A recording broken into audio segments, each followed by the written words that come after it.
Ew, I just love that Capcom logo. Hello, this is Ray Phoenix here, and this is Knights of the Round for the SNES. This is the Japanese version, so it's likely to be different from the American counterpart. I don't know, I never really played the American SNES version. This is the only version I can find, the Japanese version. But, here it is. It's probably more challenging since that's the way these Japanese games are. So I play as the best character in the game, King Arthur. If you're going to play a game about Knights of the Round, who else are you going to play? Are you going to play as King Arthur? Well, you're going to play because you're going to be the valuable, the heroic King Arthur. Who else are you going to be as wimpy sidekick Lancelot? Of course not. You're going to be Arthur. You play a game like this so you could be Arthur. That's why Arthur is what everyone wants to play as.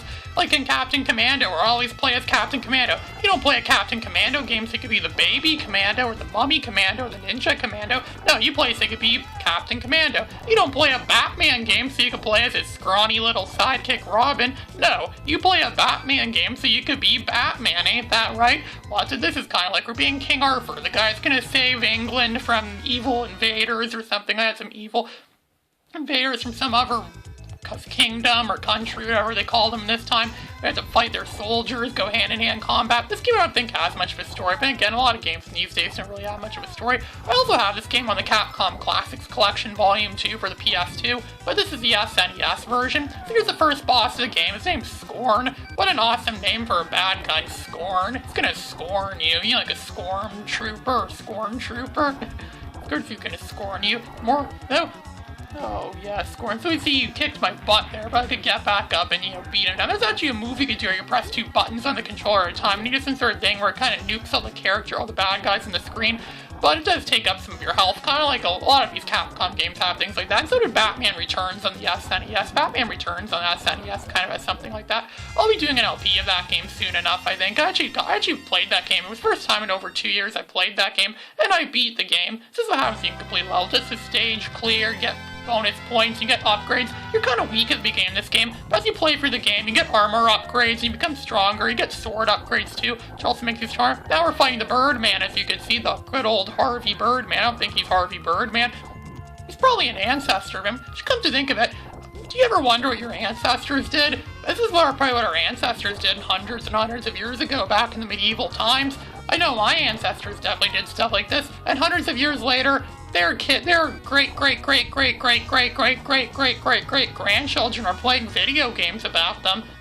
I wonder if our great-great-great-great-great-great-great-great-great-great-great-great-great-grandchildren are going to be playing video games about us hundreds of years from now. Imagine that. They made video games based on modern times, based on the evil and stuff that happens in modern times. They have to fight against some kind of thing. And then they're going to be considered, historic. Our times we considered historic hundreds of years from now. They'll make video games about us. Then again, Capcom has made games about history before, too. They also made the 1940 games. Those are set around World War II. But it's a fantasized version of World War II where they have lasers and spaceships and rocket ships and blasters and things like that. Their version of World War II is so much better than the real version of World War II. That's what the history books should reflect on. Man, some of the history books left out. And so you can eat salad too. You can break the barrels and you get salad or things like that to replenish your health. It's actually teaching kids good lessons that, you should eat your salad if you want to maintain good energy. So we're fighting another Birdman and we're fighting some petty little soldier. Some soldier probably took this job because the only job he could get with less than a high school diploma is get killed with a sword. And so yeah, this game actually does get kind of repetitive in a lot of areas too. You're just standing there and fighting them. I actually have some good memories of this game too. I remember playing this game with a friend of mine once who was a big fan of SNES. And that was back in the day when I had this on an emulator. Because I said before, I had an emulator back in the early 2000s and I played this game with my friends on that emulator. I think it may have even been the same one, SNES 9X. It's made to run on 9X-based versions of Windows, Windows 95, Windows 98, and Windows ME, but it still works on the NT versions of Windows pretty well. It works on Windows 10 pretty good, actually. I'm playing some Windows 10 right now. It actually works on Windows 10 pretty good. Windows 10 might as well be a 9X-based version of Windows, considering how often it crashes and fails. Windows 10 fails so much. I don't like Windows 10 that much because of how much it fails. Its hard drive fails, or its File Explorer fails, things that I thought that couldn't fail. Like, how do you mess up File Explorer? That's like messing up mashed potatoes. You put the potatoes in the pot and you boil it. Like, how do you mess up something like that? I want to know the science behind that. I thought that's something you go to school to study for. How do you mess up mashed potatoes? I don't even know how to mess that up. I don't know how you mess up File Explorer either, but somehow Windows 10 did it. Windows 10 messed up everything that was good about Windows. I don't like Windows 10 that much. I like Windows XP a lot more. If Windows XP was still current, I would still use it. If Windows 7 was still current, I would still use Windows 7. I've never used Windows 7 that much myself, but if it was still current, I would be using that too over Windows 10, because Windows 10 is, Windows 10 is not as good as Windows 7. Heck, I might even use Windows Vista more. I heard Windows Vista eventually did get good. But of course, these knights would know absolutely nothing about what I'm talking about, because those weren't invented yet back in this day and age. And I've been having a lot of internet trouble lately, too. I missed a few lectures at school, because I'm in college right now. I'm studying software support, and I'm going to be making my own video game soon. And yeah, I missed a few core classes, actually, because of my internet conking out. That's not that good. I mean, it's 2021. You think they would have invented flawless internet by now, but apparently not. Internet that doesn't work very well. That's so 2008. Videos that don't stream well, again, that's so 2008. 2008 really was a lot like the 90s to me. I still played a lot of PS1 games back in those days, and I still went on the internet a lot, and the internet wasn't that good back then. So 2008 in my books, 2008 could still very well be considered the 90s. It might as well have been the 90s, making the 90s the longest decade ever. It's a decade that lasted more than 10 years. That's what the 90s are like to a lot of other people. A lot of people say the early 2000s is like the encore of the 90s. A lot of great 90s shows still aired on Cartoon Network and Nickelodeon in the early 2000s. And a lot of the 90s products, stuff we knew from stuff we knew from the 90s, like McDonald's Land. McDonald's still had McDonald's Land in the early 2000s and throughout the 2000s. They eventually got rid of that. Speaking of which, I'm not sure I told you guys the story before. Remember those kiosks at the McDonald's where you go there and they have like video games set up there? They had at first it was just N64 back when N64 was, on its way out. But then eventually they got GameCubes there in 2003 when GameCube was still new and current. And I actually came across McDonald's once that had an SNES kiosk, and it was playing Kirby Dream Course. Yeah, Kirby's Dream Course. It was playing Kirby's Dream Course on one of those things. And I actually was pretty thrilled by it, but of course it was Kirby's Dream Course, so Kirby's Dream Course is kind of a sucky game. I actually played that game again more recently. It's kind of like Kirby mixed with golf or something like that.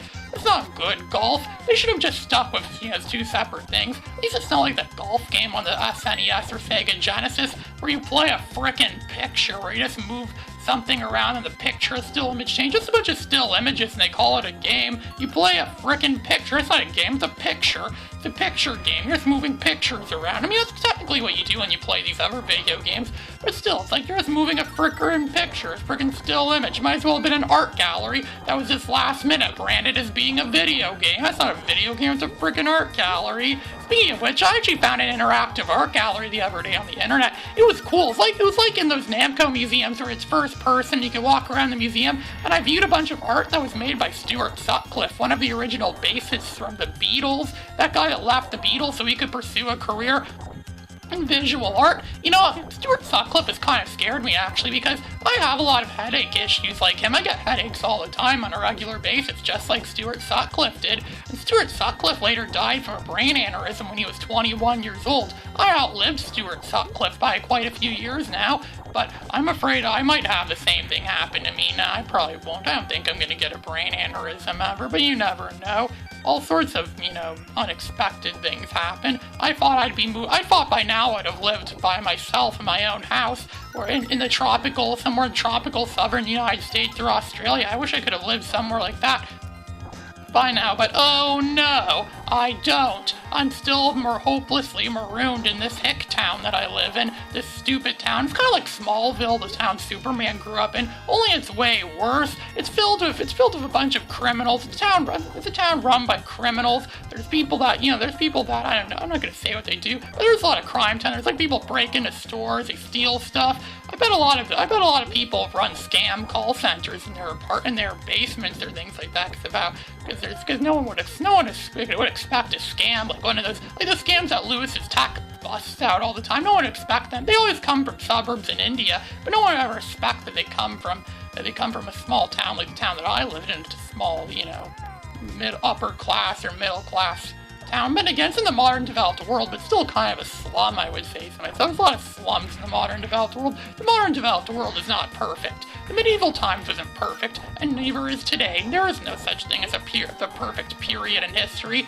And now we're going to fight the tall man. We're just bashing the tall man again. What did the tall man ever do to us? Well, sure, he's a bad guy, but still tall man. That's kind of a generic name to put. It sounds like something Chris Cham to come up with, because he doesn't know people by name. He just assumes that, oh, you are wearing this, so you must always wear this. That's why he called that guy he pepper sprayed at GameStop the day after Christmas Day 2014. That's why he labeled that guy as the yellow shirted folks. He happened to be wearing a yellow shirt. You know, Chris Chan sprayed mace. He sprayed mace on a GameStop employee. All because of Sonic Boom, because Sonic's arms are blue. I actually told some guy on a radio station that story once, and that guy's like, didn't Sonic always have blue arms? And I'm like, no, he didn't. He originally had Caucasian, white, tan-colored arms. And then he's like, oh, really? I never noticed that before. And why is it such a big deal? Well, to Chris Chan, everything's a big deal.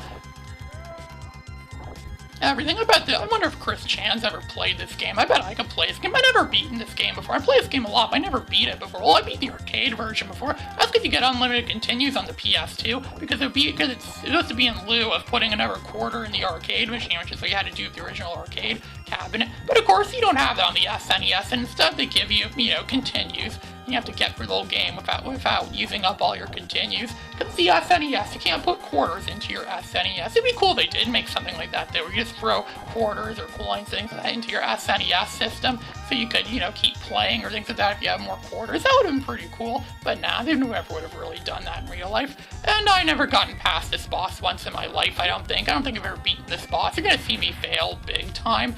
I fail all the time at this game, and you're about to see it. I have gold armor, now I'm Arthur in gold armor. But he's wearing gold underwear, too. Imagine wearing diamond-tipped underwear inside out. I know Cat from Red Dwarf mentioned that once, I think. Look at that guy picked me up, threw me down there. Whoa, he picking me up and throwing me down. That's what this all is. It's just a bunch of throwing. It's like they did on that old Ninja Turtles show in 1987. It's all just a bunch of throwing. I never actually watched that show, but a friend of mine told me that they mostly just throw each other around. That's around the time of the Power Rangers controversy, because Power Rangers is supposed to be a kid's show, but it was pretty violent, so a lot of parents didn't let their kids watch the Power Rangers. But those same parents would let their kids watch South Park, so what was the difference? I don't know. Well, South Park is, not necessarily violent, but South Park has, some pretty adult jokes in there, and Power Rangers is just violent. And this game's pretty violent, too. I wonder if parents ever wanted these games banned from their kids. And of course, that's how every game I've ever played ends. It ends with a game over sign like that. This is Ray Phoenix, signing out.